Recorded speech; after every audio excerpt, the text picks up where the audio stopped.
This is the first locally assembled Audi in Southeast Asia. This is the CKD Audi Q7 and now it's launched in Malaysia. Will we finally see just as many Q7s as we are seeing the X5s and the GLEs? Let's find out.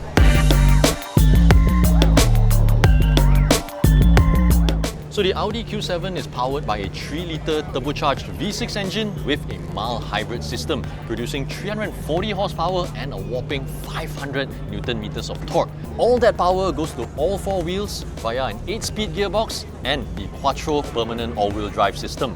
0 to 100 in 5.6 seconds, as quick as a Golf GTI with a top speed of 250 km an hour.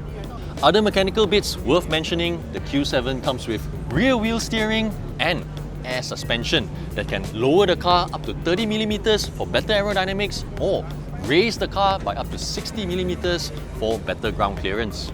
Inside the Q7 is a 5+2 seating configuration and a very premium 19-speaker Bang & Olufsen sound system. At the center of it are sport seats wrapped in Valcona leather. There are 3 screens at the cockpit, a 12-inch for the driver, 10-inch for the infotainment system, and a smaller 8-inch unit for other controls like the aircon. The Audi Q7 comes with soft closed doors, matrix LED lighting with Audi laser light, huge 22-inch V-spoke wheels, and a hands-free tailgate. The S-Line package means a sportier exterior, while the black styling package adds a touch of black to the exterior trims.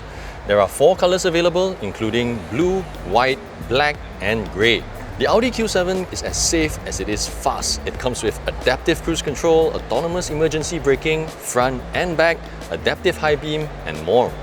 The CKD Audi Q7 5+2-seater goes for 482,000 ringgit, and that's inclusive of the Audi Assurance package, which includes 5 years warranty, 5 years maintenance, and 5 years roadside assistance. For more information on the CKD Audi Q7, log on to AutoBuzz.my.